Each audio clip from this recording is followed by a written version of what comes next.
সিলেটে যে অপ্রীতিকর ঘটনাটা ঘটলো, আমি সম্পূর্ণ তথ্য নিয়েছি। একজন আলেমের গাড়ি ভেঙে চুরমার করে দেওয়া হলো।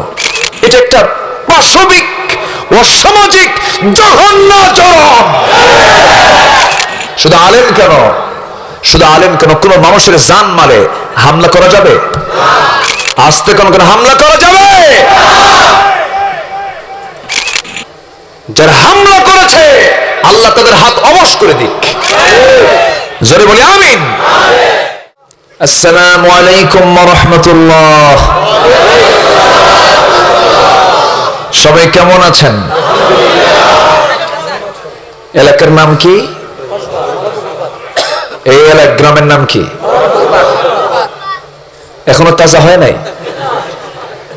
এসেছিলাম 7 বছর আগে কি 6 বছর আগে, এখনো মরাই আছে। তাহলে কেমন হলো?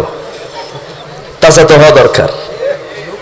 আসলে তো এত বড় আয়োজনের পিছনে কিন্তু মূল কারণ একটাই, সেটা হলো আমরা শুনতে এসেছি এমন একটা কিতাবের আলোচনা, যে কিতাবটা দুনিয়ার না, যে কিতাবটা আসমানের কিতাব। সুবহানাল্লাহ। এটাকে আমরা সর্বশ্রেষ্ঠ কিতাব যদি বলি তাহলে এটার ভূয়সী প্রশংসা হবে না। এটা সর্বশ্রেষ্ঠ কিতাব না বলে বলতে হবে একমাত্র কিতাব। সর্বশ্রেষ্ঠ মানে কি সব কিতাবের শ্রেষ্ঠের পাশাপাশি এটাকে সবার উপরে রাখলাম না। পৃথিবীর কোন কিতাবের সঙ্গে এর কোন তুলনাই চলে না, ঠিক কি না? আচ্ছা, ইসলামকে সর্বশ্রেষ্ঠ ধর্ম না বলে একমাত্র ধর্ম বলি, কারণ সর্বশ্রেষ্ঠ বলতে গেলে অন্য ধর্মের বৈধতা এই কথায় চলে আসে। কিন্তু ইসলাম ছাড়া পৃথিবীর অন্য কোন ধর্মের বৈধতা কোরআন দিয়েছে? আসতে বলবেন না, কোরআন কি দিয়েছে? কোরআন কি বলেছে? ইল্লাদ্দীনা ইনদাল্লাহিল ইসলাম। আমার আল্লাহর কাছে একমাত্র কেবলমাত্র শুধুমাত্র মনোনীত দিন হলো কি?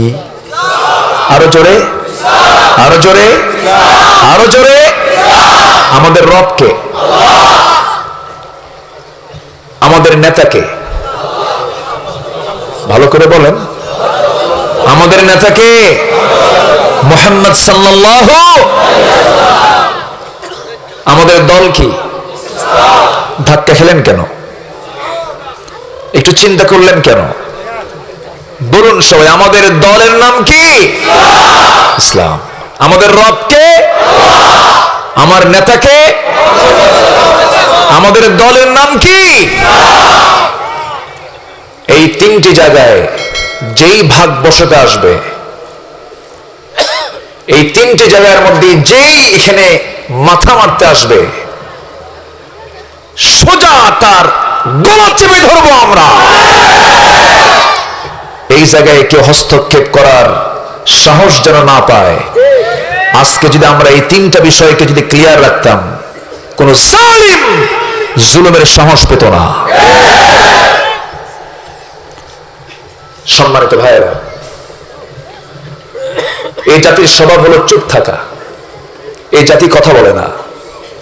আমার সংক্ষিপ্ত জীবনের একটা আমি অবজার্ভ করে দেখেছি, বাংলার স্বাধীন সর্বশেষ নবাব ছিলেন নবাব সিরাজউদ্দৌলা। নাম শুনেছেন না?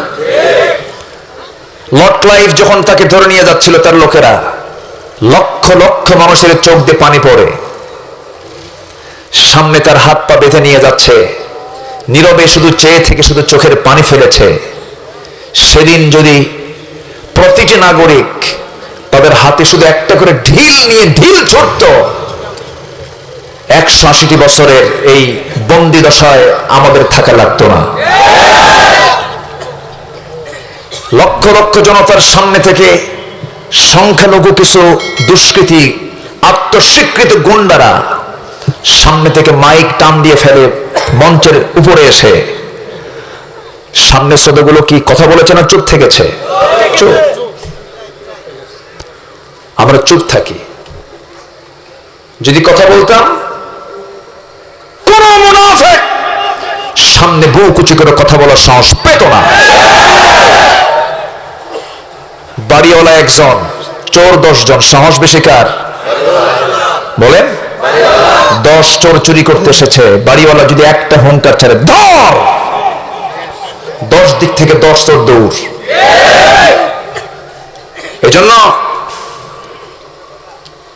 আফসোস লাগে মাঝে মাঝে, মাঝে মাঝে মনে হয় যে আমরা মুসলমান, আমরা কাউকে তো ভয় পাওয়ার কথা না। পৃথিবীর কাউকে ভয় করা কি আমাদের জন্য জায়েজ আছে? আসতে বলবেন না, জায়েজ আছে? কি যেন একটা ভয় আমাদেরকে তাড়া করে। ভয় করা যাবে না, হতাশ হওয়া যাবে না, নিরাশ হওয়া যাবে না। আল্লাহ রাব্বুল আলামিন বান্দাকে সুন্দর করে ডাক দিয়ে বলছেন, ফালা তাহিনু ওয়ালা তাহজানু ওয়া আনতুমুল আ'লাউনা ইন কুনতুম মুমিনিন। হতাশ হও না, নিরাশ হও না, তুমি বিজয়ী হয়ে যাবে যদি সত্যিকারের তুমি ঈমান আনতে পারো। সত্যিকারের ঈমান তোমাকে আনতে হবে। আমার বন্ধুগণ, আল্লাহ বলছেন, বান্দা তুমি তোমার জিহ্বার হকটা যদি পরিপূর্ণরূপে আদায় করতে পারো, সোজা সাপটা যদি কথা বলতে পারো। সূরাতুল আহজাবের শেষের দিকে মহান রব্বুল আলামিন বলেন, ইয়া আইয়ুহাল্লাযীনা আমানু তাকুল্লাহা ওয়া কুলু قولا سديدا يصلح لكم أعمالكم ويغفر لكم ذنوبكم ومن يطع الله ورسوله فقد فاز فوزا عظيما جربنا الله أكبر ইমানদারেরা তোমরা আল্লাহকে ভয় করো এবং সোজা সাপটা কথা বলো, ইনিয়ে বিনিয়ে কোনো কথা বলতে যেও না। আল্লাহ রাব্বুল আলামিন বান্দাকে দাওয়াত দেওয়ার ক্ষেত্রে হিকমতের কথা বলেছেন, কিন্তু হিকমত মানে হককে আড়াল করা নয়। উদউ ইলা সাবিলি রাব্বিকা বিল হিকমাতি ওয়াল মাউইযাতিল হাসানাহ ওয়াজাদিলহুম বিল্লাতী হিয়া আহসান। মানুষকে তুমি কালিমার দাওয়াত দিবে, রবের দিকে ডাকবে হিকমতের সাথে। হিকমতের সাথে মানে হলো বিচক্ষণতার সাথে। এর মানে সত্যকে আড়াল করে নয়, সত্যকে সামনে ওপেন করে মানুষকে কালিমার দাওয়াত দাও। আমি যদি আজকে সত্যবাদীর পরিচয় দিতে পারতাম, ওয়াকুলু কওলান সাদীদা, আল্লাহ বলছেন বান্দা সত্যবাদীর পরিচয় দিয়ে সোজা সাপটা যদি তুমি কথা বলতে, তাহলে আমি কি করব? তোমার আমলনামায় যতগুলো তোমার ভুল করেছো, আমলনামা সুন্দর আমল করতে গিয়া, কাজ করতে গিয়া, তোমার জিন্দেগিতে যেগুলো ভুল হয়েছে, ইউসলিহ লাকুম আ'মালাকুম, সমস্ত আমলগুলো আমি আল্লাহ ইসলাহ করে দেব, সংশোধন করে দেব। ওয়া ইয়াগফির লাকুম যুনুবাকুম, এবং জীবনে যত পাপ রাশি তোমার হয়েছে, সমস্ত পাপ রাশিগুলোকে আমি আল্লাহ সব তোমার জীবন থেকে ধুয়ে মুছে সাফ করে দেব।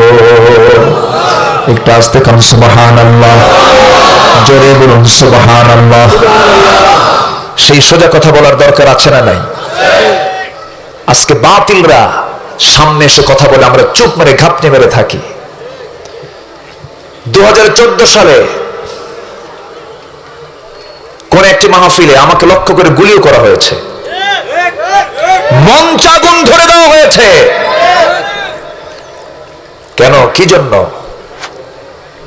মাহফিল তারাই বন্ধ করতে চায় যারা যাত্রা সিনেমা নাটককে রাখতে চায়, ঠিক কিনা? মুসলমান সাবধান থাকতে হবে। একটা বিষয় জেনে রাখবেন, ওয়াজ মাহফিল যদি কখনো আল্লাহ না করুক বন্ধ করে দেয়, ভাববেন সেদিন থেকে বাংলাদেশের প্রত্যেকটি মোড়ে মোড়ে যাত্রা নাটক সিনেমা চালু হবে। এটা মাথায় রাখবেন। কষ্ট পাচ্ছেন আপনারা? ভিতরে জমে থাকা কিছু কষ্ট আছে। সম্মানিত বন্ধুগণ, সম্মানিত ভাইয়েরা, আমরা কি করেছি এমন 71 দেশ স্বাধীন হয়েছে, 2021 সাল, 50 বছরে ক্ষমতার চেয়ারে তো কোনো আলেম ওলামা ছিল না। আপনি আলেমদের কেউ বলে হাত ভাঙ্গো, কেউ বলে ঘাড় মটকায় দাও, কেউ বলে আবার কি খেলা হবে, আবার কেউ বলে আলেম হইছে পিটন খাইয়া আমি ঘরে বসে আলিম হইছে, আলিফ বাত আছে জিমহা খা। আবার আরেকজন কয় তোমরা কি বড় বুজুর্গ হইছো, আমি 22 বছরের যাবত একটা না 70 রাকাত তাহাজ্জুদ পড়ি।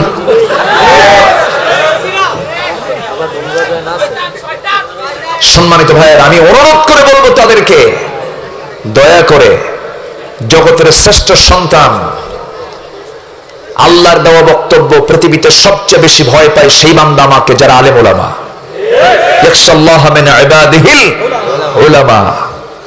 আলেমদের সঙ্গে বেয়াদবি করবেন না, এটা আমি আপনাদেরকে অনুরোধ করে বলছি, যারা ভুল বুঝে এই সমস্ত আচরণগুলো করছেন।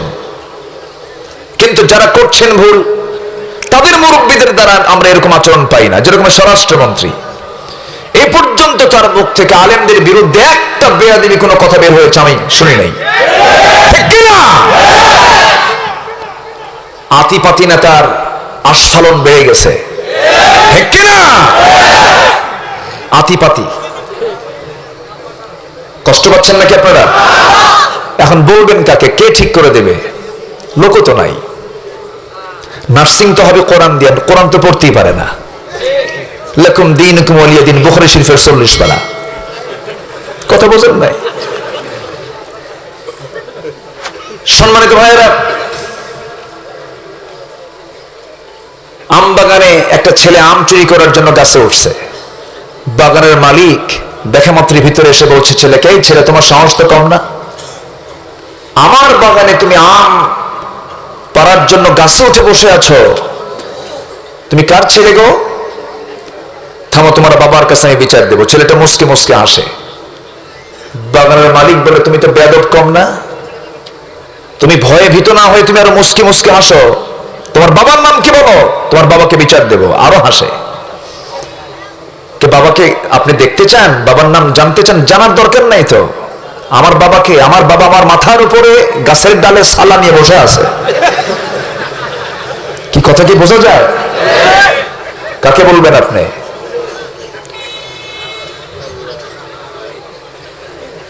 বেয়াদবের বেয়াদবি, মূর্খের মূর্খতা, দুই একটা লাইন কথা বললেই টের পাওয়া যায়, ঠিক কিনা? প্রায় আমি একটা উদাহরণ দিই আপনাদের, জেলার নাম দিয়া। এক ছেলে ব্রাহ্মণবাড়িয়া বাড়ি গেছে ঢাকায়, পড়াশোনা করে। শিক্ষক তাকে বলছে, এই ছেলে তোমার বাড়ি কোথায়? কে স্যার ব্রাহ্মণবাড়িয়া। তো তোমাকে একটা প্রশ্ন করি। কি প্রশ্ন? ব্রাহ্মণবাড়িয়া বানানটা করো তো। ব্রাহ্মণবাড়িয়া বানান করতে গেলে কিন্তু ভালো ছাত্র হতে হবে, ঠিক আছে না? ব্রাহ্মণ এই জায়গায় আরো কিছু যোগটোক আছে না নাই বলেন তো? আছে। ভালো বাংলা জানতে হবে। সে উত্তর দিতে পারে না, আধা মিনিট চলে যায়। কি ব্যাপার, ব্রাহ্মণবাড়িয়া বানান করো? স্যার আমি তো এখন ঢাকায় থাকি। কি কথা কি বুঝতে গেল? আমি এখন কোথায় থাকি? ঢাকায় থাকি। মূর্খের মূর্খতা সামান্য কথাই ফুটে ওঠে। সম্মানিত ভাইয়েরা, সব আমার বন্ধু হবে না, মূর্খ কোনোদিন বন্ধু হতে পারে না, ঠিক কিনা? মূর্খ কখনো বন্ধু হতে পারে না। আবার বন্ধুকে বেশি আপনও করা যাবে না, বন্ধুকে সব কথা খুলে বলাও যাবে না। বলেছেন মুহাম্মদ সাল্লাল্লাহু আলাইহি ওয়াসাল্লাম। আমার নবীজির একটি কবিতার কথা মনে হয়ে গেল। আমার নবীজি বলেছেন, আহবিব হাবিবাকা হাওনা মা আসা আন ইয়াকুনা বাগীদাকা ইয়াওমান মা ওয়া আবগিদ বাগীদাকা হাওলান মা আসা আন ইয়াকুনা হাবিবাকা ইয়াওমান মা। আমার নবী শুধু নবী ছিলেন, রাসূল ছিলেন বলে আমরা ভাববো যে রাসূল কিছুই জানতেন না, কিছুই বুঝতেন না। যা ওহী নাযিল হয়েছে তার মধ্যেই তিনি সীমাবদ্ধ ছিলেন, ঠিক আছে। সবই ঠিক আছে, রাসূল নিজের মন গড়া কোনো কথা বলেন নাই, তবে আমার নবীর চেয়ে বড় কোনো কবি এই পৃথিবীতে আর কোনোদিন আসবে না। জোরে বলে সুবহানাল্লাহ। কি সুন্দর করে কবিতার ছন্দ দিয়ে তিনি জানিয়ে দিলেন, তুমি তোমার বন্ধুকে এত কাছে টেনে নিও না যে তোমার গোপন সমস্ত রহস্য তার সামনে ওপেন করে দিলে এক সময় সেই বন্ধু যদি শত্রু হয়ে যায়, ওই সমস্ত গোপন কথাগুলো তোমার জন্য কাল হয়ে যাবে, বলেছেন মুহাম্মদ সাল্লাল্লাহু।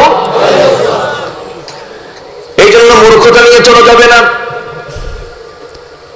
মূর্খতা মারাত্মক একটি বিষয়। মূর্খের সঙ্গে চলতে গেলে সব শেষ হয়ে যাবে। আল্লাহ পাক বান্দাকে মূর্খ হতে বলেন না, জ্ঞানী হতে বলেন। আফালা তাআকিলুন, তোমার কি কোনো জ্ঞান নাই? 5 শ্রেণীর মানুষকে আমরা বন্ধু বানাতে পারবো না, 5 শ্রেণীর ব্যক্তি কখনো বন্ধু হবে না। এর মধ্যে 1 নম্বর হলো যারা মিথ্যুক। যারা কি বলেন? মিথ্যুক মানুষ কখনো আমার বন্ধু হবে না।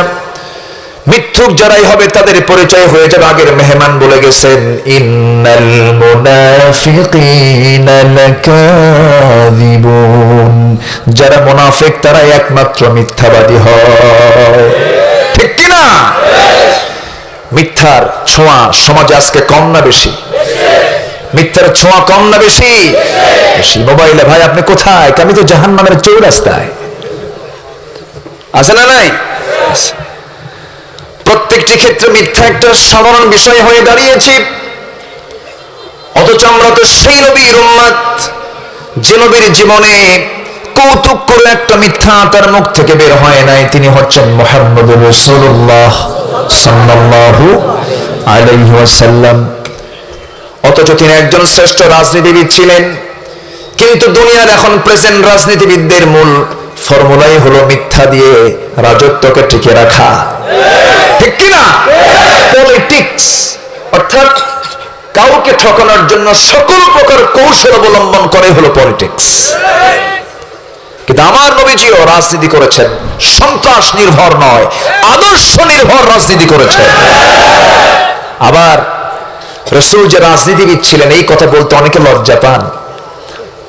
অনেক আলেম উলামা আছেন আমার নবীজির তায়েফের ঘটনা বলে, আমার নবীজির উহুদের যুদ্ধের দান্দে মোবারকের শাহাদাতের কথাগুলো বলে নিজেও কান্দে, গাল ভিজায় ফেলে, জনগণ কেন্দ্রে জার হয়ে যায়।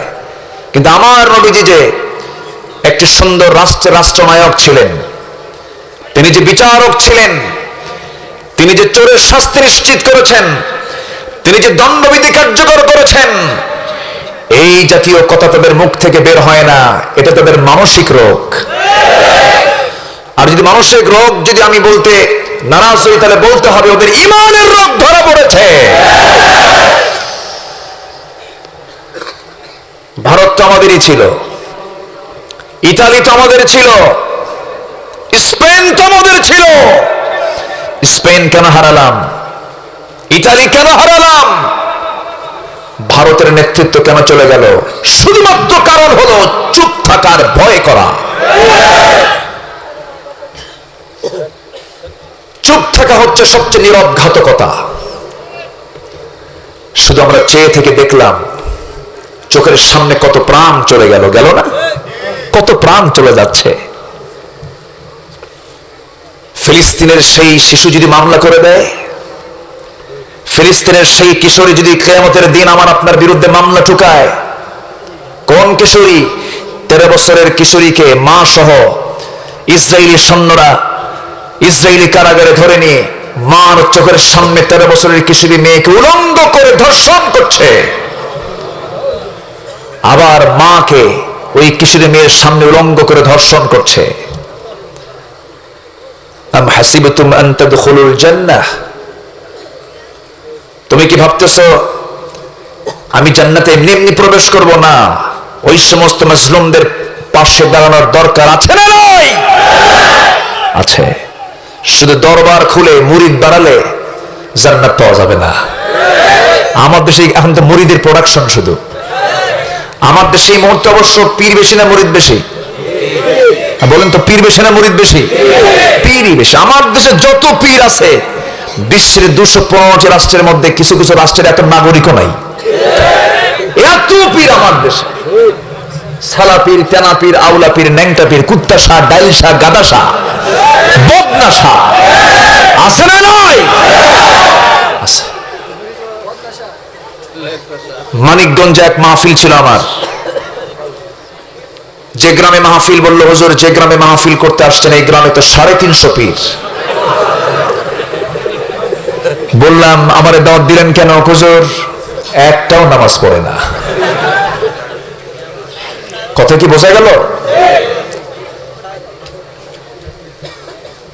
আজকে প্রত্যেকটি পীরের দরবার থেকে যদি ইকামত দ্বীনের পক্ষে কথা আসতো, এই আড়াইবাড়ি দরবার শরীফের মতো প্রত্যেকটি দরবার থেকে যদি ইকামত দ্বীনের পক্ষে, সুদের বিরুদ্ধে, ঘুষের বিরুদ্ধে, জেনার বিরুদ্ধে, হত্যার হাজারের বিরুদ্ধে যদি কথা বক্তব্য বের হতো, কোন বাতিল টেকসই হতে পারত না। ওয়াকুলু কাওলান সাদীদা ইউসলিহ লাকুম আ'মালাকুম। এমনি আল্লাহ পাক বলেননি তোমার সমস্ত আমল আমি ইসলাহ করে দেব, এমনি বলেননি। কথা বলি না যে আমরা, এগুলো লক্ষণ হলো মুনাফিকের লক্ষণ। কিসের লক্ষণ? ওইদিকে যাব না, খুব সুন্দর করে আমার ভাইজান কথা বলেছেন। 5 শ্রেণীকে বন্ধু বানানো যাবে না। কয়টা বলেছি? কয়জনের কথা বলেছি? আরো আছে কয়জন? 4 জন। এদিকে আল্লাহ বলছেন বন্ধু বানাও 3 জনকে। কয়জনকে? শুনে যাব না? জোরে বলি ইনশাআল্লাহ। সবার আগে পরামর্শ নেব কার?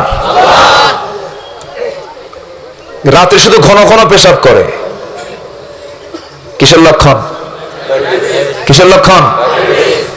60 বছর পার হলে বুকের নিচে শুধু, স্তনের নিচে শুধু ব্যথা করে, কিসের প্রবলেম? হার্টের প্রবলেম। ডাক্তারের শরণাপন্ন হচ্ছে, ডাক্তার বলছে খবরদার চিনি খাওয়া হারাম। চিনি খাওয়া আসলে কি হারাম?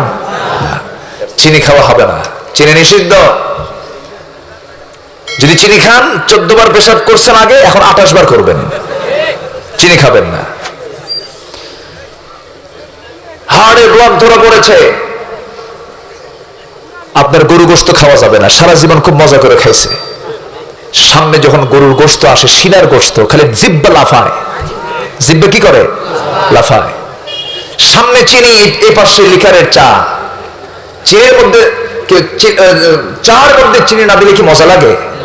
চিনির দিকে তাকায় 10 বার, চার দিকে তাকায় 1 বার, কিন্তু উপায় নাই, ভটকা চা খেতে হয়। কেন? ডাক্তার পরামর্শ দিয়েছেন চিনি খাওয়া যাবে না, গোশত খাওয়া যাবে না, হার্ট ব্লক হবে, আপনার সুগার বেড়ে যাবে। ডাক্তারের পরামর্শে চিনিও ছাড়া গেল, লোভনীয় সিনার গরু গোশত ছাড়া গেল। অথচ আল্লাহ পরামর্শ দিচ্ছেন আহাল্লাল্লাহুল বাইআ ওয়া হারামার রিবা। আল্লাহ পাক সুদকে হারাম করেছেন, জম্মের মতো খাওয়া খায় হাজী সাহেব। এরকম হাসি আছে না নয়? আছে। উনি হিসাব করেন, নামাজ তো পড়ি, সুদ খাইলে কি হবে?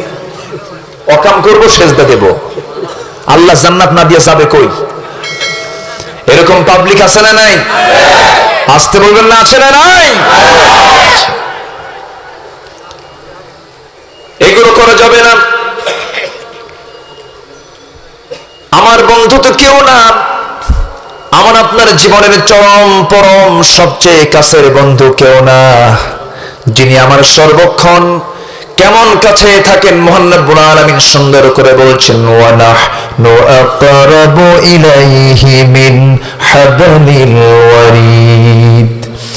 বান্দার আমি তোর স্কন্ধ শিরার চেয়েও কাছে থেকে যাই, তুই আমাকে পর ভাববি না, তুই আমাকে দূরে ভাববি না। ওয়া ইয়ালামু খাইনাতাল আ'য়ুনি ওয়া মা তুখফিস সুদূর। তোর চক্ষু কি খেয়ানত করে, রঙিন চশমার ফাঁক দিয়ে তুই কোন দিকে তাকালি, এবং তোর অন্তরে তুই কি বাসা বেঁধে রেখেছিস, তোর অন্তরের রাজত্ব আমার জানা আছে, তোর চোখের খবরটা আমার জানা আছে। সবার চক্ষু ফাঁকি দিলে ও আল্লাহর চক্ষু কি ফাঁকি দেওয়া যাবে নাকি?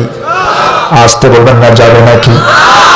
আমার আল্লাহর দয়া আমার উপরে সবচেয়ে কম না বেশি? আসতে বলবেন না, সবচেয়ে কম না বেশি? গোটা দুনিয়ার সমস্ত ভালোবাসাকে এক পাল্লায় দিবেন, ভালোবাসাকে আপনি এক পাল্লায় দিবেন। আমার বাবা মা, আমার ভাই বোন, আমার আত্মীয় স্বজন, সমস্ত লোকের ভালোবাসা আমার দিকে আপনি এক পাল্লায় দিবেন। আমার আল্লাহর ভালোবাসাকে এক পাল্লায় দেওয়া হবে, আমার আল্লাহর ভালোবাসা আমার উপরে বেশি ভারী হয়ে যাবে। আমার আল্লাহ এত বেশি ভালোবাসেন, আল্লাহ প্রত্যেক রাত্রেবেলা, আমার আল্লাহর তো নির্দিষ্ট একটা আসন আছে, ওয়াসিআ কুরসিয়ুহুস সামাওয়াতি ওয়াল আরদ ওয়ালা ইয়াউদুহু হিফযুহুমা ওয়া হুয়াল আলিয়্যুল আযীম। জোরে বলুন আল্লাহু আকবার। আল্লাহ তাআলার শাজিমের সমাসীন আছেন, আর রহমানু আলাল আরশি ইস্তাওয়া। কিন্তু আল্লাহ রাব্বুল আলামিন বলেন, বান্দা যখন রাত্রি 12টা পার হয়ে যায়, মধ্যরাত্রি যখন চলে আসে, বান্দা আমি তোকে আমার বন্ধু বানানোর জন্য আমি প্রথম আসমানে চলে আসি, আমি নিচে চলে আসি তোর কাছে। বান্দা আমাকে দূরে ভাববি না। কোন বান্দা যদি আল্লাহর নৈকট্য হাসিল করতে চাই, প্রথম শর্ত হলো ফরজ। প্রথম শর্ত কি? ফরজ। কিন্তু আমাদের সমাজে প্রথম শর্ত হলো নফল দিয়া, ঠিক কিনা? গন্ডগোল লাগে ফরজ নিয়ে নফল নিয়া, নফল নিয়ে গন্ডগোল, ফরজ নিয়ে কোনো কথা নাই। কিন্তু সিলেটে যে অপ্রীতিকর ঘটনাটা ঘটলো, আমি সম্পূর্ণ তথ্য নিয়েছি। একজন আলেমের গাড়ি ভেঙে চুরমার করে দেওয়া হলো। এটা একটা পাশবিক অসামাজিক জঘন্য জরম। শুধু আলেম কেন, শুধু আলেম কেন, কোন মানুষের জান মালে হামলা করা যাবে? আস্তে কোন হামলা করা যাবে? যারা হামলা করেছে আল্লাহ তাদের হাত অবশ করে দিক। জোরে বলি আমিন। বেয়াদব এগুলো। কষ্ট পাচ্ছেন?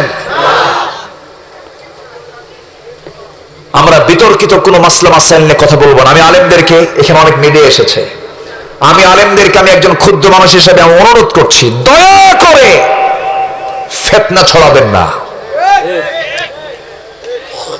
ঈদের নামাজের তাকবীর 6 তাকবীর না 12 তাকবীর, এগুলো নিয়ে গন্ডগোল করবেন না, গন্ডগোল করবেন না, ফিতনা ছড়াবেন না। 6 তাকবীরের নামাজও আছে, 12 তাকবীরের নামাজও আছে, আছে না নাই? আপনি 6 তাকবীর কি বেদাত বলবেন কেন? আপনি একটাকে বেদাত বলে, হারাম বলে কাসাল লাগাবেন কেন?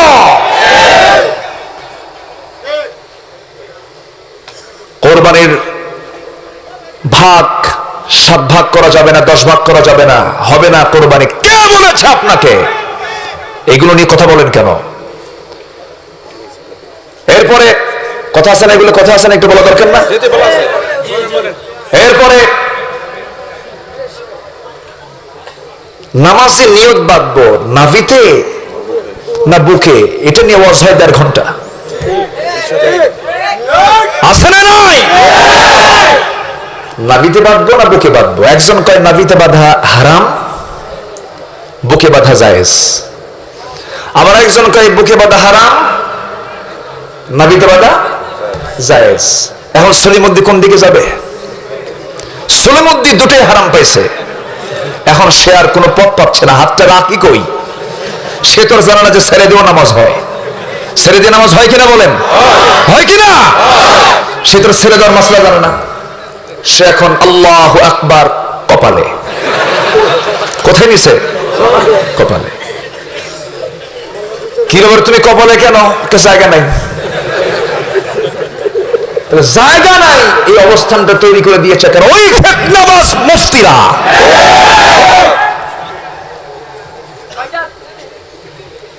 এগুলো করবেন না। ফরজ বিষয় নেই। মিম্মা ফতারাতুহু আলাইহি ইয়াতাকাররাবু ইলাইয়া বিন-নওয়াফিল হাত্তা উহিব্বাহু। প্রথমে ফরজ দিয়ে আল্লাহর নৈকট্য হাসিল করে এরপরে নফলে যাও। ফরজই নাই। টুপি আগে দরকার না লুঙ্গি আগে দরকার? বলেন টুপি আগে না লুঙ্গি আগে? লুঙ্গি আগে। সলিমুদ্দি বিশাল বড় মধ্য মাঠের মাঝখানে ধান লাগাতে গেছে। ধান লাগাতে গিয়ে জোহরের ওয়াক্ত চলে আসছে। বেচারি আবার 5 ওয়াক্ত নামাজও পড়ে, কিন্তু প্রত্যেক ওয়াক্তে সে সুন্নত একটা আমল, পাগড়ি দিয়ে নামাজ পড়ে। তো ভাবলো পাগড়ি ছাড়া তো নামাজ পড়া যাবে না, কিন্তু সেদিন পাগড়ি নিয়ে যায় নাই, শুধু পরনে লুঙ্গিটা আছে। এখন ভাবতেছে বাড়িতে যাব কখন, নামাজটা দেখে নিই পড়ি, খামাকে বাড়িতে গেলে তো বহু দেরি হয়ে যাবে। ওযু বানায়া পাগড়ি ছাড়বে না বেচারি, লুঙ্গি খুইলা পাগড়ি বানাইছে। কথা কি বোঝা যায়? আজকে আমাদের অবস্থা হয়ে গেছে এরকম। কিছু কিছু ব্যক্তির বিভ্রান্তির কারণে সাধারণ মানুষ বিভ্রান্তিতে পড়ে গেছে। শাশুড়ির কপালে হয়েছে ঘা। শাশুড়ির কপালে কি হয়েছে? ঘা। এখন এই ঘা ঠিক করার জন্য জামাই ভাবলো যে একটু ভালো স্কিন স্পেশালিস্ট, চর্মরোগ বিশেষজ্ঞ একজন ডাক্তারকে দেখাই। ডাক্তারকে দেখাইছে, ডাক্তার বলছে দেখেন রোগ সারবে, ওষুধ দিলাম, ওষুধ বড় মুখ্য বিষয় নয়, কোন ক্রমে যেন সংক্রমিত না হয়, এর উপরে যেন কোনো মাছি না পড়ে, কোনো পোকামাকড় যেন না পড়ে। মাছি টাছি পড়লে এটা আরো বেড়ে যাবে, এটা খেয়াল করতে হবে। তো জামাই ভাবলো আমার শাশুড়ি বুড়ি মানুষ, বাড়িতে তেমন কিছু নাই, কেউ নাই, কে দেখবে, আমি নিয়ে যাই আমার বাড়িতে। নিয়ে যে ঘরে শোয়া দিয়ে রেখেছে, বলছে আম্মা আপনি থাকেন, মলমটা লাগাই দিচ্ছি, আর আপনার মাছি যেন না পড়ে আমি এটা লক্ষ্য করছি। তো শোয়া দিয়ে পাশে চেয়ারে বসে আছে, হাতে একখান রড নিয়ে। কি নিয়ে বসে আছে? রড। এখন রড নিয়ে বসে আছে যখন, তার চিন্তা হলো মাছি তো পড়তেই দেওয়া যাবে না, অসম্ভব ব্যাপার। হঠাৎ করে এক মাছি এসে ভন ভন করে এসে ওই ঘাড় উপরে পড়ছে, পজিশন নিয়া, চোখ বন্ধ কইরা, হাতে একখান রড নিয়া, পজিশন নিয়া এমন জোরে হাকান হাকাইছে, মাছি তো দৌড় মারছেই। মাছি মরবে না শাশুড়ি মরবে? এদের হাল হইছে ওই হাল, ঠিক কিনা? ইসলামকে রক্ষা করতে গিয়ে ইসলামের বর্গ বজায় ছাড়তেছে এরা। বাড়ির মূল মুরব্বীর প্যান্ট নাই, টেইলার্সে প্যান্ট বানাতে দিয়েছে, প্যান্ট বানানো হয়ে গেছে, বাড়িতে এসে দেখে প্যান্ট লম্বা, বেশি ঝুল হয়ে গেছে। ঝুল বুঝেন তো? হ্যাঁ, ঝুলা হয়ে গেছে, বেশি লম্বা, মানে ঝুলটা লম্বা হয়ে বেশি লম্বা হয়ে গেছে। এখন এটা কাটা দরকার। তো বাড়িওয়ালা মুরব্বীর প্রচন্ড রাগ, মানে পোকা মারলি বারুদের মতো জ্বলে। তো বলতেছে তার বউকে ডাক দিয়ে, একটু জোরে সরে ডাক দিয়ে বলতেছে যে বউ শোনো, এই যে আমার প্যান্ট তো লম্বা হয়ে গেছে, একটু খাটো করতে হবে, কেসি দিয়ে কেটে 1 ইঞ্চি খাটো করে রেখে দিও, আমি কিন্তু আগামীকালকে প্যান্ট পরে একটা গুরুত্বপূর্ণ কাজে যাব। এই কথা শুধু বউয়ের কানে যায় নাই, মেয়ের কানে গেছে, ছেলে বউয়ের কানে গেছে। এখন বউ কেচে দিয়ে 1 ইঞ্চি কেটে সেলাই দিয়ে রাখছে। এটা আবার চিন্তা করলো ছেলে বউ, আমার আব্বার যে রাগ, আম্মা এই কাজটা করলো কিনা। মা কিন্তু আগে করে ফেলছে, ও আবার আরেকবার নিছে প্যান্ট, আবার কাটছে 1 ইঞ্চি, কাটতে হবে 1 ইঞ্চি।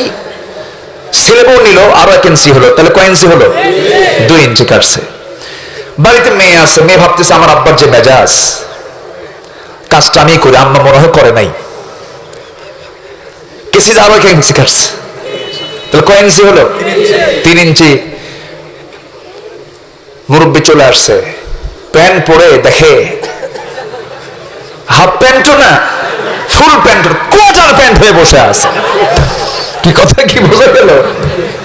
আমরা ইসলাম নিয়ে ঘাটাঘাটি করতে করতে ইসলামের আমার 12টা বাজায় ছাড়তেছি, ঠিক কিনা?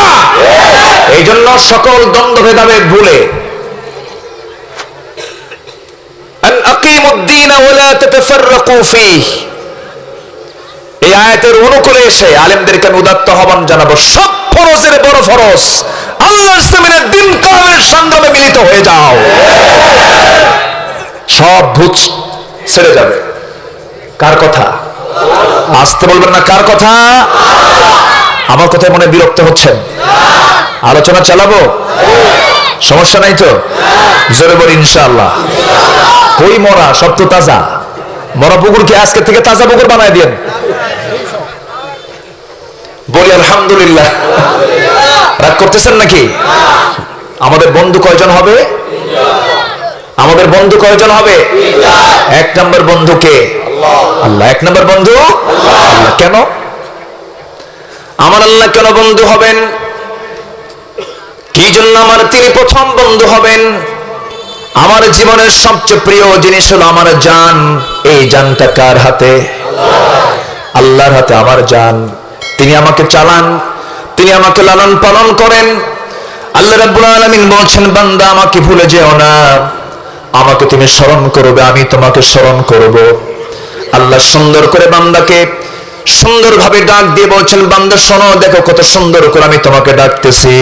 খুব পরিচিত আয়াত, আমার সঙ্গে ঠোঁট মিলিয়ে মিলিয়ে বলুন, ইয়া আইয়ুহাল ইনসানু মা গররাকা বিরাব্বিকাল কারীম الذي خلقك فسواك فعدلك في أي صورة ما شاء ركبك كلا بل تكذبون بالدين وإن عليكم لحافظين جربنا الله أكبر হে ইনসান, হে মানব মণ্ডলী, তুমি আমাকে কেমনে আমার থেকে তুমি গাফেল হয়ে যাও, অথচ আমি তোমাকে কত সুন্দর করে বানিয়ে দিয়েছি। টানা টানা চোখ দিয়েছি, সুন্দর দুটি কান দিয়েছি, সুন্দর তোমার জিহ্বা দিয়েছি, সুন্দর দুটি ঠোঁট দিয়েছি। বান্দা আমাকে তুমি স্মরণ করবে, তুমি আমার দিকে 1 হাত আগাবে, আমি তোমার দিকে 10 হাত আগায়া যাব। জোরে বলুন সুবহানাল্লাহ। আসেন দোয়া করে দিই। ওটা কারা? ওটা ধরেন, এই থামেন থামেন থামেন। কেন বললাম জানেন? এটা এই ধরনের মধ্যে মহব্বত আছে। কথা বোঝেন নাই? একটু বসেন, একটু বসেন। আমাকে উঠাই দিয়েছেন দেরি করে, যদি চলে যান তাহলে আমি তো ব্যাকাদে পড়ে যাব। একটু বসুন। খুব যদি সমস্যায় হয়, খুবই চাপ, নিম্ন চাপ, খুব বেকায়দা হলে তাহলে একটু নখটা উঁচু করে যেতে পারেন। তবে দয়া করে কেউ ঊর্ধ্ব চাপে যাবেন না। ঊর্ধ্ব চাপ হলো বিড়ি খাওয়া সাপ। বিড়ি খাওয়া সাপ আছে না নাই?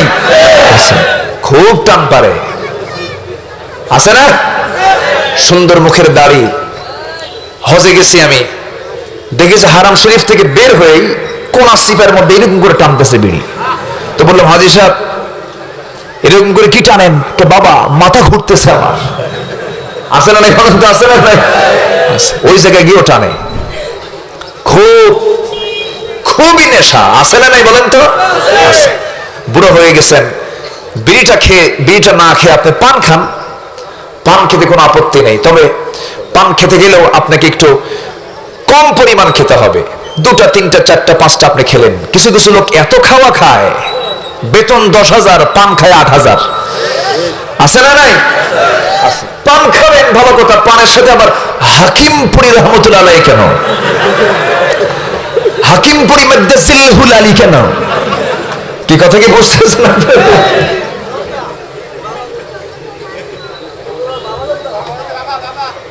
থামেন, বাবা তো আছেই, থাক বাবা, থাক ইয়াবা থাক, বহু কিছুই আছে।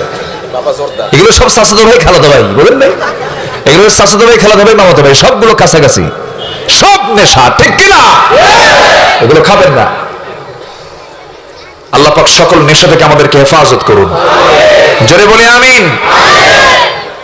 আমাকে চোখ দিয়েছেন কে? চোখের মধ্যে পানি আছে না নাই? কিসের পানি? টিউবওয়েলের পানি? নদীর পানি? এই পানি কেমন লাগে? হ্যাঁ, এই পানি কেমনে বের হয়? কেমনে বের হয়? ভালোবাসা দিবসে বের হয়, বের হয় না? হ্যাঁ। আরে কি বলেন, যে কান্না কান্দে মনে হয় ওর দুনিয়াতে আর কেউ নাই। আছে না নাই? তুমি আমার সুখী, আমি তোমার ছেড়ে বাঁচবই না, মরবো, মর, ঠিক কিনা? ফেসবুক খুললেই ভালোবাসা, আর টেলিভিশন খুললেই মাতৃভাষা। এখন এই মাসকে আমি বলি ফেব্রুয়ারি, আসলে তুমি কার? মাতৃভাষার না ভালোবাসার? অথচ একটাবার চিন্তা করো না যে মাসটা রজব মাস। আল্লাহুম্মা বারিক লানা ফি রজব ওয়া শাবান ওয়াবাল্লিগনা রমাদান। রজব যখন আসতো আমার রাসূল কোমরে গামছা বেঁধে কোমর বেঁধে ইবাদতে নেমে যেতেন। এত নামাজ তিনি পড়েছেন রজব মাসে, কোন নফল ইবাদত তিনি বাদ দিতেন না। আর এই মাসে লাগছে হলো কি মাতৃভাষা আর ভালোবাসা। কষ্ট পাচ্ছেন আপনারা? কথা বলবো এগুলো কথা কি বলার দরকার আছে? চোখের পানি ফেলে ফেলে কান্দে, মর্জিনা ছাড়া বাঁচবই না, জুলেখা তোমার ছাড়া আমি বাঁচবই না, বলে যাবো কিচ্ছু না।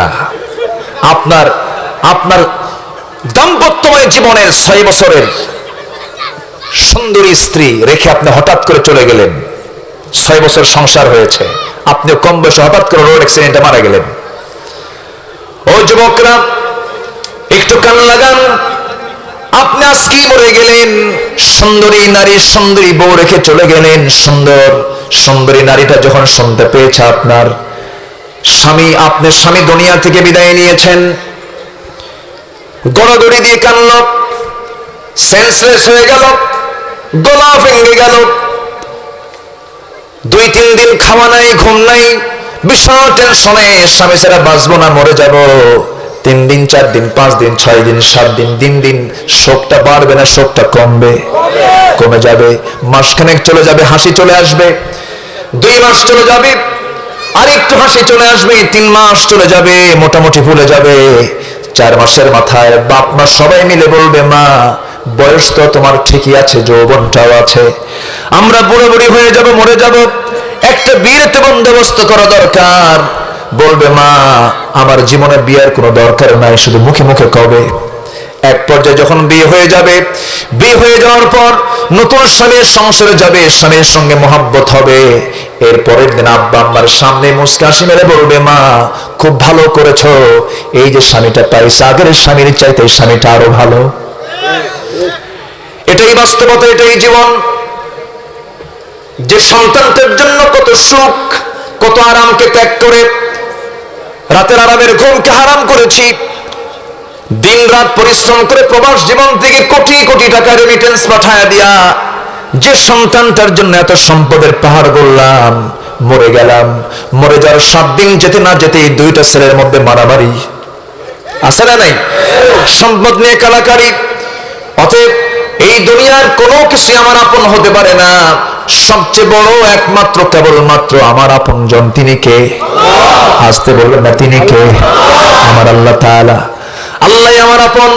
আল্লাহ আমাকে কখনো ফেলে যাবেন না, আল্লাহ আমাকে কখনো ছেড়ে যাবেন না। আল্লাহ বলছেন, বান্দারে তুই আমাকে ডাক, আমি তোর ডাকে সাড়া দেব। বান্দা আমি তোকে জান্নাত দেবার জন্য প্রস্তুতি নিয়েছি, বান্দা তুই আমার কাছে তওবা করিস না কেন? আমার কাছে তওবা কর, আমার কাছে মাফ চেয়ে নে। চোখের যে পানি দিয়েছি, এই চোখের পানি থেকে 1 ফোঁটা চোখের পানি যদি আমার ভয়ে আমার মহব্বতে যদি ফেলতে পারিস, বান্দা এই 1 ফোঁটা চোখের পানির দাম আমি আল্লাহ এত দিয়ে দেব, 7টা জাহান্নামের আগুন এই চোখের পানি দিয়ে আমি আল্লাহ তোর জন্য নিভাইয়া দেব রে বান্দা। যেরকম সুবহানাল্লাহ। চোখের পানি দিয়েছেন কে?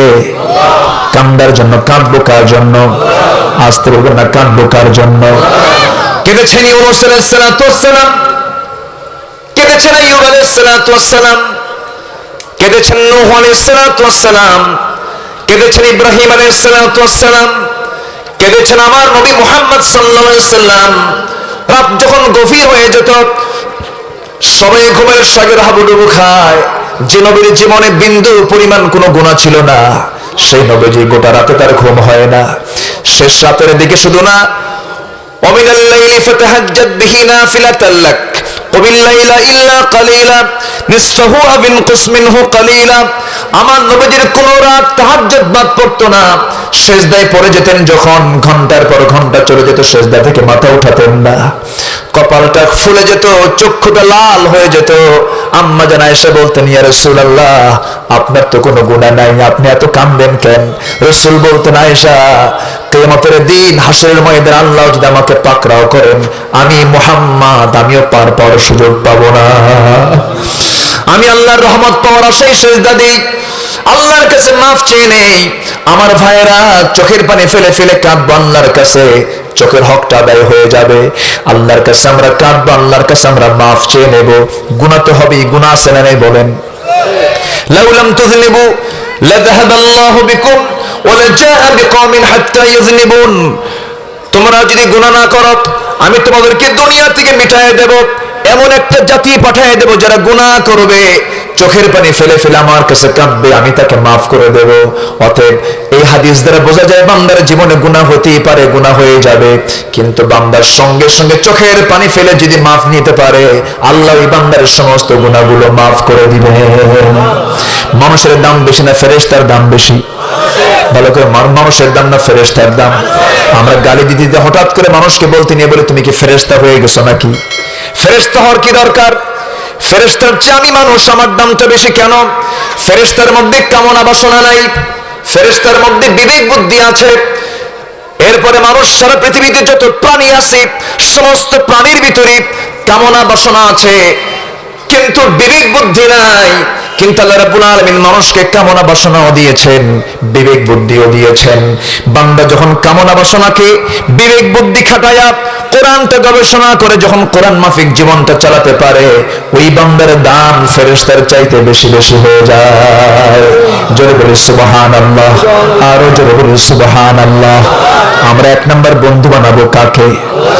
এই চোখের পানি যদি আল্লাহ রাব্বুল আলামিন দুনিয়ার কোন পানির মতো দিতেন, দুনিয়ার কোন মিনারেল ওয়াটার, ড্রিঙ্কিং ওয়াটারের মতো যদি দিতেন, -ডিগ্রি তাপমাত্রায় মানুষগুলো চোখ রক্ষা করতে পারতো না, চোখের ভিতরের পানিটা আইস হয়ে যেত, বরফ হয়ে যেত, মানুষের চোখটা হ্যাং মারতো, ঝুলায় মানুষের চোখটা নষ্ট হয়ে যেত, রক্ত সঞ্চালন হতো না। আল্লাহ রাব্বুল আলামিন প্রত্যেকের চোখের মধ্যে এমন কিছু ধরনের পানি দিয়েছেন, এই পানি তৈরির জন্য চোখের পেছনে মেশিন আছেন, মেশিনটা সেট করে দিয়েছেন।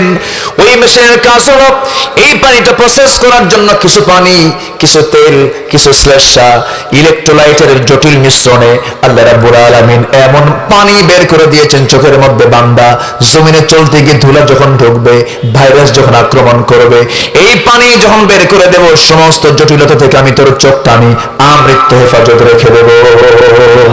একটু আস্তে কোন সুবহানাল্লাহ। এই তো গেল চোখের ফাংশন। এই সমস্ত ব্যাখ্যা দিতে গেলে ঘন্টার পর ঘন্টা লেগে যাবে। আমি আমার ভাষায় বলি, এই চোখ, এই কান, এই নাক হলো পদ্মা মেঘনা যমুনার চেয়ে বড়, বিশাল বড় ফাংশন, বিশাল বড় নিয়ামত। জোরে বলি সুবহানাল্লাহ। আমার বন্ধুকে আসতে বলবেন, আমার বন্ধুকে? আল্লাহ আমার বন্ধু। আমাকে খাওয়ান কে? আমাকে পড়ান কে? আকাশে সূর্য কে দিয়েছেন? আকাশের চাঁদটা কে দিয়েছেন? এই চাঁদ কেন দিলেন, এই সূর্য কেন দিলেন? বান্দার কল্যাণে দিয়েছেন, বান্দার জন্য দিয়েছেন। আল্লাহ বলছেন, বান্দারে গোটা পৃথিবীর সমস্ত সৃষ্টিকে তোর খাদেম বানিয়ে দিয়েছি বান্দা, আর আমি তোকে হুকুম করছি তুই আমার গোলাম হয়ে যাবি। আমি হলাম আল্লাহর গোলাম, পৃথিবীর সব সৃষ্টি হলো আমার খাদেম। আল্লাহর দাবি হলো বান্দা আমার কাছে সেজদায় পড়ে কাঁদ, আমার কাছে মাফ চেয়ে নে বান্দা, আমার কাছে সারেন্ডার কর, আমি তোকে মাফ করে দেব। জোরে বলি সুবহানাল্লাহ, আরো জোরে বলি সুবহানাল্লাহ। আমার ভাইয়েরা, আমার বন্ধুগণ, একটু মনোযোগ দিয়ে আমি আর সর্বোচ্চ আধা ঘন্টার সময় নেব। আজকের এই বিশাল বড় মাহফিল আমরা একসঙ্গে মোনাজাত করে বিদায় নেব। জোরে বলি ইনশাআল্লাহ। আমার গোলাম সরওয়ার সাইদি ভাইয়ের জন্য আমি দোয়া চাচ্ছি। শেষের দিকে আমরা দোয়ার দিকে যাব, একটু কান লাগাই, মনোযোগ দিয়ে শোনার চেষ্টা করি। বন্ধু আমাদের কয়জন হবে, আর কয়টা বন্ধু বানানো যাবে না? কয় শ্রেণীকে বলেন? 5 শ্রেণীকে বন্ধু বানানো যাবে না। একটু কান লাগাই মনোযোগ দিয়ে শোনার চেষ্টা করি। আমার ভাইয়েরা, 1 নম্বর বন্ধু আমরা আল্লাহকে বানাবো। আল্লাহ আমাকে খাওয়ান, আল্লাহ আমাকে পড়ান। আমার দেহের এই জীবনটাকে বাঁচানোর জন্য, দেহটাকে সুস্থ রাখার জন্য আল্লাহ রাব্বুল আলামিন হাজারো ফলমূল দিয়েছেন, খাবার দিয়েছেন। সেই খাবার খাওয়ার জন্য একটা ইন্দ্রিয় আছে মুখ, আবার নাকের খাবারও আছে। এই নাক এবং মুখটা হলো খাবারের ফাংশন। এই নাকের খাবারটার মুখের খাবারটার মধ্যে কোনটা বেশি জরুরি, নাকেরটা না মুখেরটা? অনেক কিছু করে আছে মনে মুখেরটা। কোনটা বেশি জরুরি? নাকেরটা। নাকেরটা বেশি জরুরি কেন? নাকেরটা জরুরি হওয়ার কারণ হলো, খাবার যদি 2 দিন না পাই আমার জীবন কোনো মতে আমি রক্ষা করতে পারবো, বাঁচতে পারবো, কিন্তু নাকের যদি অক্সিজেন যদি 2 মিনিট 3 মিনিটের জন্য যদি বন্ধ হয়, গোটা দুনিয়া জুড়ে জো বাইডেন বাঁচবে নাকি, ডোনাল্ড ট্রাম্প বাঁচবে নাকি, বরিস জনসন বাঁচবে নাকি? যত বান্দা পৃথিবীতে আছে সমস্ত বান্দার নাকের ডগায় খাবারটা কে দিচ্ছেন? আসতে বলবেন না, কে দিচ্ছেন? আল্লাহ বলছেন, বান্দার আমি তোকে তুলে খাওয়াই। কিসে খাওয়াই? আমি তোকে তুলে খাওয়াই বান্দা। এই অক্সিজেনটা আমি তোর জন্য ফ্রি সার্ভিস করে দিয়েছি। আমি তোর এই খাবারটা যদি যদি কি সিস্টেম হতো, অক্সিজেন কিসে ভরায়? সিলিন্ডার সিস্টেম যদি হতো, যেরকম করোনা রোগী যখন আর পারে না, তার লাংস আর নিতে পারে না, এই ন্যাচারাল অক্সিজেন সে আর নিতে পারছে না, তার লাংস আর পারছে না, তখন মেশিন দিয়ে সিলিন্ডার থেকে তাকে চাপ দিয়ে তার লাংসে অক্সিজেন ঢুকানো হয় 20 লিটার, 50 লিটার, 70 লিটার, 80 লিটার। কিন্তু যদি এরকম হতো যে পৃথিবীর সব বান্দার জন্য একটা করে সিলিন্ডার আমৃত্যু নাকের ডগায় এসে নিয়ে ঘুরবে, সে কি দুনিয়ার কোনো কাজ করবে না? সিলিন্ডার নিয়ে থাকবে। কি নিয়ে থাকবে? এখন সিলিন্ডার নিয়ে থাকবে। দুনিয়াতে আসছি তখন কি হবে? কিসের জন্য? সিলিন্ডার নিয়ে অক্সিজেন নেওয়ার জন্য। আল্লাহ পাক বলছেন, বান্দা জটিল করি নাই, এই অক্সিজেনটা আমি তোর জন্য ফ্রি সার্ভিস করে দিয়েছি, যেখানে যাবি সেখানে খাবার পাবি। একটু আস্তে কান সুবহানাল্লাহ, জোরে বলি সুবহানাল্লাহ। নিয়ামত গুলো কার? আসতে বলবেন না, কার? আমার বন্ধুকে, আল্লাহ। আচ্ছা, করোনা ভাইরাসটা গ্রামে বেশি না শহরে বেশি? গ্রামে কি আছে? গ্রামে তো আমি খুঁজে পাই না, কই? গ্রামে নাই বললেই চলে, শহরই বেশি। করোনা ভাইরাসটা আবার ভিআইপি ভাইরাস, তো ও যেখানে সেখানে থাকে না, ও এসি রুমে থাকতে খুব পছন্দ, ও বিলাসী সে। হ্যাঁ, তাই না? এসি রুমে থাকতে সে খুব পছন্দ করে। এখন নগরের এই বিল্ডিং গুলো হাই মানে মাল্টি স্টোরেড বিল্ডিং গুলোর ভিতরে তো আলো যায় না, বাতাসও যায় না, গরম ধরে এসি চালায়, সূর্যের তাপও নাই। এদিকে করোনা বলেছে এটাই তো আমার প্রিয় জায়গা, ভিতরে ঢুকে একটু কাইতকুত করে থুয়ে দেয় সবাই। কিন্তু গ্রামের লোকগুলোকে কায়েদ করতে পারে না। কেন জানেন? আল্লাহ পাক রেখেছেন সবচেয়ে শ্রেষ্ঠ ঔষধ, আকাশের সূর্য। জোরে বলি সুবহানাল্লাহ। শ্রেষ্ঠ ঔষধ, এটাও ফ্রি সার্ভিস। সুবহানাল্লাহ বলবেন না? এতে রয়েছে প্রচুর ভিটামিন ডি। ভিটামিন ডি গ্রামের লোকের ভিতরে 16 আনাই বডি পেয়ে থাকে, আলো বাতাস পর্যাপ্ত পায়। ভাইরাস এসে যখন একটা আক্রমণ করতে নেয়, ধাক্কা খেয়ে ব্যাক করে, না হলো না, পারলাম না। সুবহানাল্লাহ বলবেন না? আমার নিয়ামত কে দিয়েছেন? আমার বন্ধুকে, আল্লাহ। অনেক কথা আছে। নাম্বার 2, আমার বন্ধু হচ্ছেন মুহাম্মদ সাল্লাল্লাহু।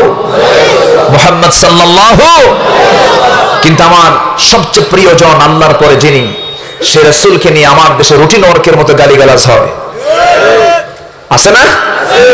আমার নবীজির বিবাহ জীবন নিয়ে কথা বলে, আমার নবীজির আখলাক নিয়ে কথা বলে, আমার নবীজির রাজনৈতিক জীবন নিয়ে কথা বলে, আমার নবীজির বদর উহুদ খন্দকের জিহাদ নিয়ে প্রশ্ন তোলে, আমার নবীজির জিহাদকে রক্তের গন্ধের সঙ্গে তুলনা করে।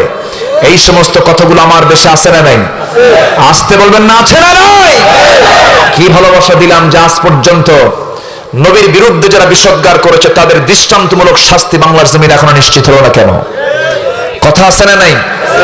অথচ আমার নবীর সামনে নবীজি যখন জানতে পারলেন কাব বিন আশরাফ নামে এক ইহুদি কবি নবীর বিরুদ্ধে একটা ব্যঙ্গ কবিতা রচনা করেছে, রাসূলের সামনে এই কবিতা আসা মাত্রই রাসূল অগ্নিশর্মা হয়ে গেলেন, চক্ষু লাল হয়ে গেল। বললেন, কে আছো? এই কাব বিন আশরাফের কল্লা কেটে ফেলবে, কে হত্যা করবে? সামনে থেকে এক সাহাবী মুহাম্মদ বিন মাসলামা রাদিয়াল্লাহু তাআলা দাঁড়ায় গিয়ে বললেন, ইয়া রাসূলুল্লাহ, আপনি আমাকে অনুমতি দেন, আমি ওকে শেষ করে দেব। সুবহানাল্লাহ বলবেন না?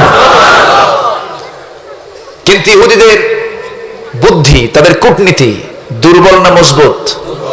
বলেন বলেন, মজবুত। এখনো গোটা পৃথিবী নিয়ন্ত্রণ করে ইহুদিরা। মানুষ 1 কোটি, চালাই 700 কোটি। মাত্র একটা দেশ, একটা রাষ্ট্র, তা অবৈধ রাষ্ট্র ইসরায়েল। 1 কোটি মানুষের ভিতরে 45 লক্ষই হলো বিজ্ঞানী, এবং তারা খুবই দৃঢ় অনুভূতি সম্পন্ন, প্রচন্ড মেধা ওদের। সম্পূর্ণরূপে এটাকে কাজে লাগিয়ে গোটা পৃথিবীর অর্থনীতি তারা নিয়ন্ত্রণ করছে। Bata, KitKat, Pepsi, Coca Cola, Lever Brothers সহ বড় বড় ব্র্যান্ড কোম্পানিগুলো সব ওরা এগুলোকে নিয়ন্ত্রণ করে। আপনি কথা বোঝেন নাই? এগুলো সব নিয়ন্ত্রণ করে। সমস্ত অর্থনীতির চাকা ওদের হাতে। মুসলমানরা কেন হারালো? মুসলমান ফতোয়া দিল, রাসূল ছিলেন আমিরানা, বাদশাহী পাইয়া করিলেন না, দোজাহানের বাদশা নবী খেজুর পাতার বিছানা না খাইয়া মরো। কি কথা বলছেন নাই? ইসলাম মানে ফকির, ইসলাম মানে গরিব থাকো, ইসলাম মানে না খাইয়া মরে যাও।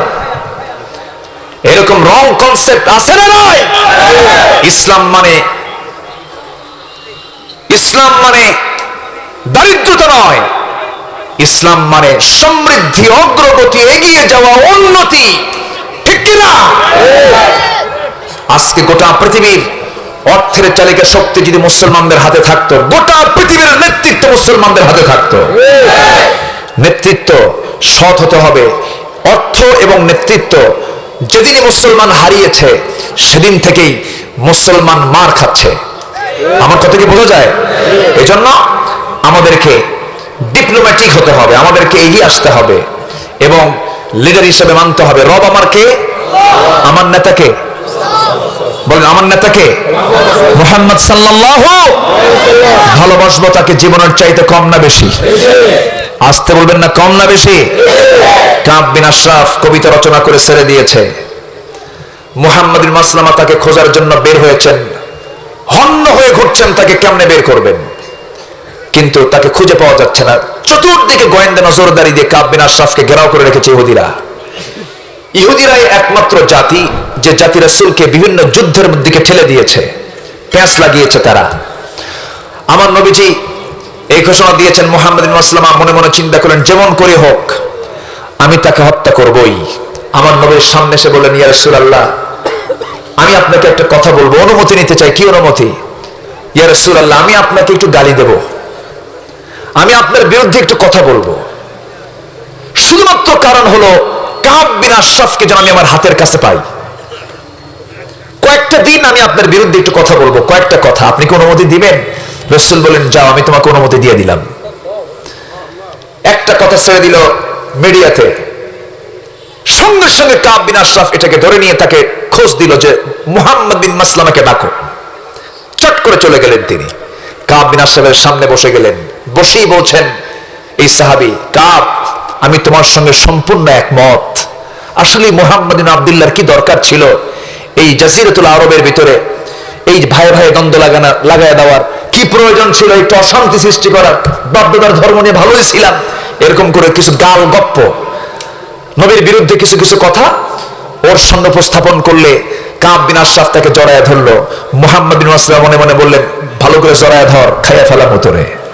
আল্লাহু আকবার বলবেন না? আরো জোরে আল্লাহু আকবার। সাহাবীরা কি কূটনীতিক ছিলেন, আর আমরা কি করছি? কাব বিন আশরাফ মুহাম্মদ বিন মাসলামা ছাড়া কিছুই বোঝে না। সকালেও ডাকে, দুপুরেও ডাকে, সন্ধ্যাও ডাকে।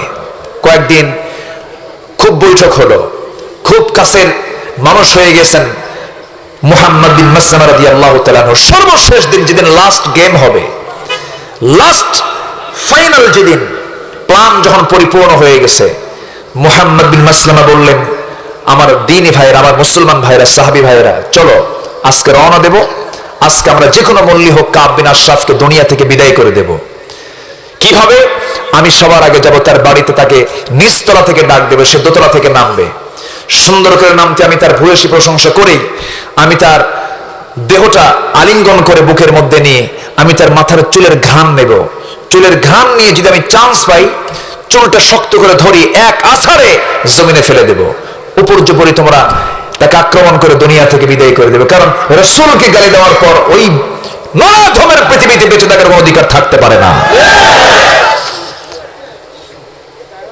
কাব বিন আশরাফ বউ নিয়ে অন্দরমহলে বসে আছে। মুহাম্মদ বিন মাসলামা রাদিয়াল্লাহু তাআলা তিনি দরবারের নিচতলায় এসে ডাকতেছেন, কাব বিন আশরাফ। ডাক দেওয়ার সঙ্গে সঙ্গেই কাব বিন আশরাফ বউ থুইয়া ছুটে আসতেছে। বউ বলে, কাব, আমার স্বামী, আপনি যাচ্ছেন কোথায়? আমার প্রিয় বন্ধু মুহাম্মদ বিন মাসলামা এসেছে। কেন আপনি যাবেন না? আমি আপনার গতিবিধি ইদানিং কেমন যেন লক্ষ্য করছি। আমার মনে হয় এই ডাকের মধ্যে রক্তের গন্ধ পাওয়া যাচ্ছে। বউ কিন্তু ঠিকই টের পেয়েছে। কাব বিন আশরাফ বলছে, অবশ্যই তুমি যে চিন্তা করছো সম্পূর্ণ রং চিন্তা। আমার কূটনীতি কম না, আমি বুঝি মুহাম্মদ বিন মাসলামা আমার সঙ্গে এমন আচরণ করবে না। এই কথা বলার পরই সে যখন রওনা দিয়েছে, ওদিকে বউ প্রিপারেশন নিচ্ছে, না আমার স্বামীকে মনে হয় আজকে মেরেই ফেলবে। সুযোগ দিলেন না। আল্লাহ রাসূলের সাহাবী নিচে আসা মাত্রই আলিঙ্গন করে ভূয়সী প্রশংসা করে, তার চুলের ঘাম নিয়ে প্রশংসা করতেই চুলের মুঠি শক্ত করে ধরে জমিনে ফেলে দিয়ে উপর্যুপরি হামলা করে তাকে দুনিয়া থেকে বিদায় করে নবীর সামনে বুক উঁচু করে দাঁড়িয়ে বলেন, ইয়া রাসূলুল্লাহ, আপনার দায়িত্ব আমার উপর অর্পণ করার দায়িত্ব আজকে অক্ষরে অক্ষরে পালন করেছি। জোরে বলি আল্লাহু আকবার। এই হলো সাহাবীদের মহব্বত, ভালোবাসা।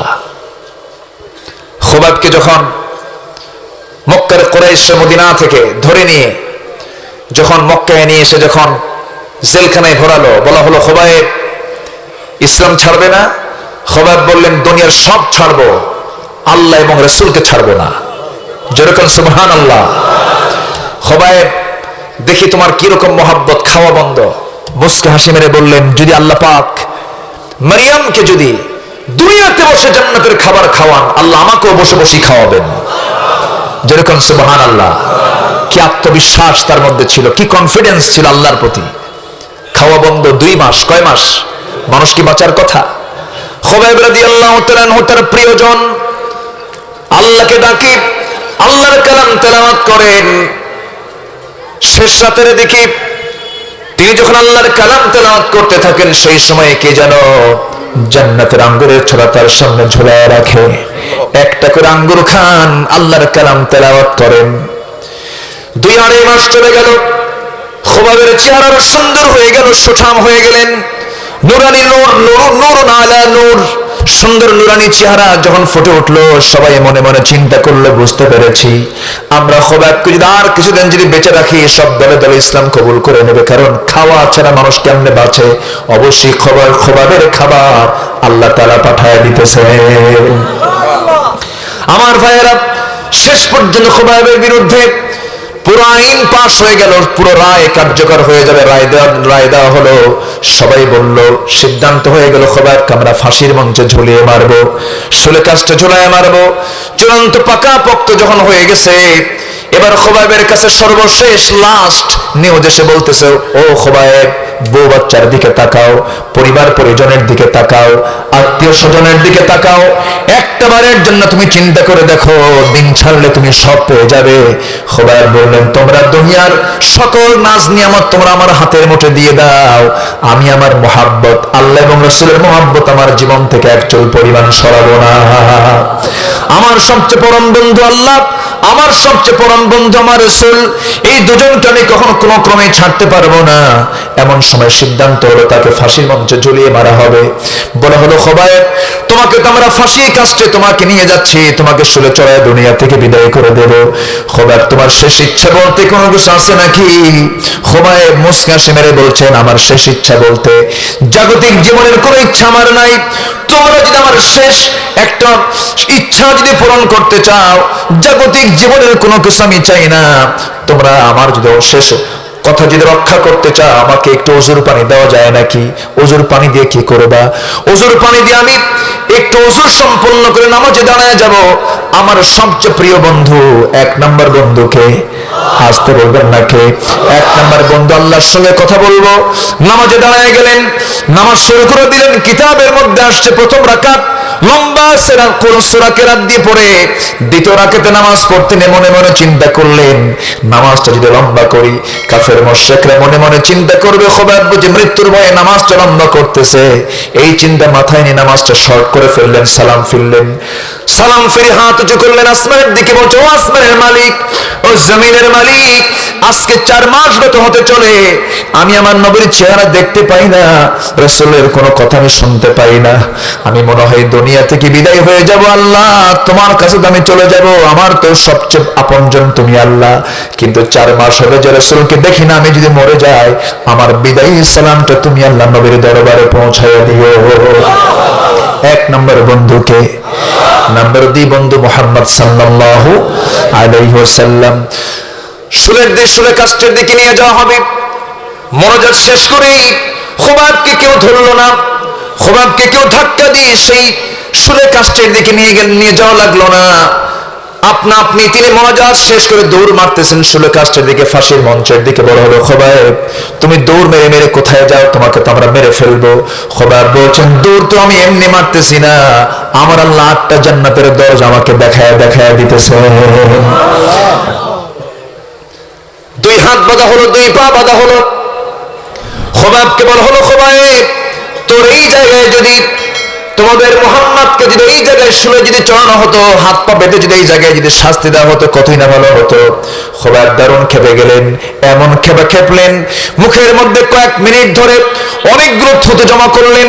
সকল থুতুগুলো মুখ ভরে জমা করে নিয়া ওই ব্যক্তি, যে ব্যক্তি নবীর বিরুদ্ধে যখন এই জাতীয় কটূক্তি করেছে, মুখ বরাবর তার সেই জায়গা থেকে সর্বশেষ চেষ্টা থুতু নিক্ষেপ করে মুখের মধ্যে থুতু মেরে দিয়ে বলতেছেন আল্লাহর কসম আমার সামনে নবীর একটা পশম ছিঁড়বে আমি খোবাব হালে ছেড়ে দেব না। একটু আস্তে করে সুবহানাল্লাহ, জোরে বলি সুবহানাল্লাহ। 1 নম্বর মুহাব্বত কার সাথে, নাম্বার 2 মুহাম্মদ সাল্লাল্লাহু আলাইহি ওয়াসাল্লাম। 1 নম্বর বন্ধুকে, নাম্বার 2 বন্ধু মুহাম্মদ সাল্লাল্লাহু আলাইহি ওয়াসাল্লাম। খোবাবকে যখন শুলে চড়ানো হলো, এই থুতু মারার সঙ্গে সঙ্গে একজন কাফের এসে ডান হাত আঘাত করলো, ডান হাতটা ছিটকে পড়ে গেল। মুস্কি মুস্কি খোবাব হাসতেছেন। বাম হাত আঘাত করা হলো, চিৎকার মেরে মেরে আওয়াজ দিয়ে দিয়ে হাসেন।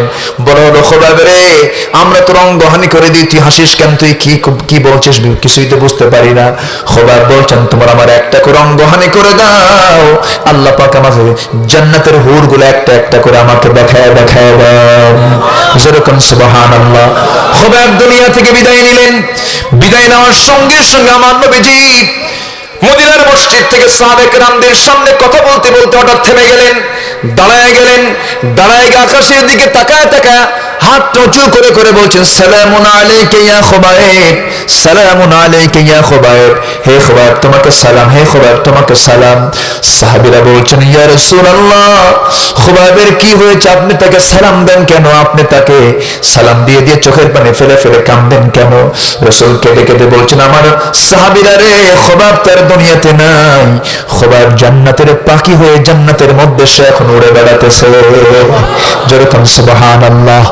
1 নম্বর ভালোবাসবো আমরা কাকে, 1 নম্বর বন্ধু আমার কে, নাম্বার 2 বন্ধু আমার মুহাম্মদ সাল্লাল্লাহু আলাইহি ওয়াসাল্লাম। নাম্বার 3 হলো ওয়াল্লাযীনা আমানু, যারা ঈমানদার তারা হবে আমার বন্ধু না মুনাফিক। বলেন ঈমানদার না মুনাফিক? ঈমানদার না মুনাফিক? ঈমানদাররা হবে আমার বন্ধু, ঈমানদাররা আমার একমাত্র বন্ধু হবে। কোন ঈমানদার? তাদের গুণ আল্লাহ রাব্বুল আলামিন সুন্দর করে তুলে ধরছেন। আল্লাযীনা ইউকিমুনাস সালাহ ওয়া ইউতুনাস যাকাতা ওয়া হুম রাকিউন। নামাজ যারা কায়েম করবে, যাকাত যারা আদায় করবে এবং রুকুকারীদের সঙ্গে যারা রুকু করবে তারাই তোমার বন্ধু হবে। নামাজ আদায়ে বিশ্বাসী, নামাজ কায়েমে বিশ্বাসী না এমন সুবিধাবাদী কিছু মুনাফিক আছে না নাই? আসতে বলবেন না আছে না নাই? তারা আমার বন্ধু হবে না দুশমন হবে? দুশমন হবে। এই জাতীয় ঈমানদার যারা তারা তোমার বন্ধু হবে। আর একটা কথা জেনে রেখে দিও, যারা আল্লাহ এবং রাসূলকে এবং ঈমানদারকে যারা বন্ধু বানাবে, ওয়ামাইয়াতাওয়াল্লাহ ওয়া রাসূলহু ওয়াল্লাযীনা আমানু, যারা আল্লাহকে রাসূলকে এবং ঈমানদারকে যারা বন্ধু বানাবে, আল্লাহ রাব্বুল আলামিন বলছেন শোনো এই বন্ধুত্বের ফলাফল হলো ফাইন্না হিজবাল্লাহি হুমুল গালিবুন। জেনে রেখে দিও আল্লাহর দলরাই বিজয়ী হয়ে যাবে। জোরে করুন সুবহানাল্লাহ। আল্লাহ তুমি এই 2 আয়াতের নিরিখে আমাদের জীবনটাকে সাজানোর তৌফিক দিয়ে দাও। জোরে বলি আমিন, আরো জোরে আমিন, আরো জোরে আমিন। রাত অনেক হয়েছে, যতটুকু হয়েছে আমরা বলে ফেলি আলহামদুলিল্লাহ। আরো জোরে বলি আলহামদুলিল্লাহ। কে উঠবেন না? সবাই বসবেন। কোন ক্যামেরা এখন ক্লোজ হবে না, ক্যামেরা হয়তো আপনি বন্ধ রাখতে পারেন কিন্তু বন্ধ করবেন না, এভাবে রেখে দেন। আমরা দোয়া শেষ করব, আপনারা আস্তে আস্তে এগুলো গুটায় নেবেন। হ্যাঁ, চাপ দেবেন না ইনশাআল্লাহ, আমি দেখবো, সমস্যা নাই, বলবো। সবাই বসেন যে যেখানে আছেন। আমরা চাইবো কার কাছে? আসতে বললেন না, কার কাছে চাইবো আমরা? এই যে ক্যামেরাম্যানরা আসছে এদেরকে আপনারা শত্রু মনে করেন কেন? শ্রোতারা অনেক সময় দেখতে পারে না, গালিগালাজ শুরু করে দেয়, ক্যামেরাম্যানদের উপরে অসদাচরণ গুলো করে। এটা ঠিক না। আমি এখন দেখছেন আমি ক্যামেরাম্যানদের পক্ষে রাখো, ঠিক দেখেন, ঠিক আছে, কিন্তু না না আমি ক্যামেরাম্যানদেরকে বলবো যেন জনগণের দেখতে শুনতে যেন অসুবিধা না হয় এমন জায়গায় এমন একটা বুথ করা উচিত। আসলে মাহফিল কমিটির এটা উচিত ছিল তাদের জন্য একটা এক্সট্রা একটা জায়গা বরাদ্দ রাখা। আর আমি তাদেরকে এটাও বলবো যে আপনারা যে কাজগুলো করছেন করেন, দয়া করে এটা দিনের স্বার্থে যেন ব্যবহার হয়। আমি দেখি আমার একটা আলোচনায় আমার সাথে চিত্র জগতের এক নায়কের ছবি লাগাই দিছে। বললাম যে এটা আবার কি কথা, আমি তো এর নিয়ে কোনো কথা বলি নাই। আমি একজন ওই ইউটিউবারকে ফোন দিয়ে বললাম, ভাই তুমি আমার এরকম নায়িকার সাথে ছবি লাগাই দিছো, হুজুর একটু ভিউয়ার্স বাড়াবো কত, তাহলে কি ওর কি কপালে সওয়াব আছে না গুনাহ আছে? গুনাহ আছে। যাতে এই জাতীয় যেন কোনো কিছু না আসে। হেডিং দেওয়ার ক্ষেত্রে, স্টার্টিং করার ক্ষেত্রে যে সমস্ত থাম্বনেল গুলো আপনারা দিবেন অত্যন্ত যত্নের সঙ্গে দিবেন। আল্লাহ তুমি বোঝার তৌফিক দিয়ে দাও। সবাই বসুন, যে যেখানে আছেন। আমরা চাইবো কার কাছে? আল্লাহর কাছে। অনেক রাতে এই যে বসে আছি আমরা, এটা একটা বিশাল বড়, আমি মনে করি ধৈর্যের পরিচয় আপনারা দিয়েছেন। বলি আলহামদুলিল্লাহ। সবাই চিৎকার মারি বলি সুবহানাকাল্লাহুম্মা আশহাদু আল্লা ইলাহা ইল্লা আনতা আস্তাগফিরুকা ওয়া আতুবু ইলাইকা। আমরা চিৎকার মেরে বলি, আল্লাহ আমার জীবনের সগীরা কবীরা, ছোট বড় সব গুনাহ তুমি আল্লাহ মাফ করে দাও, মাফ করে দাও। জোরে বলুন ইয়া রাব্বাল আলামিন। যে যেখানে আছেন বসে পড়ুন।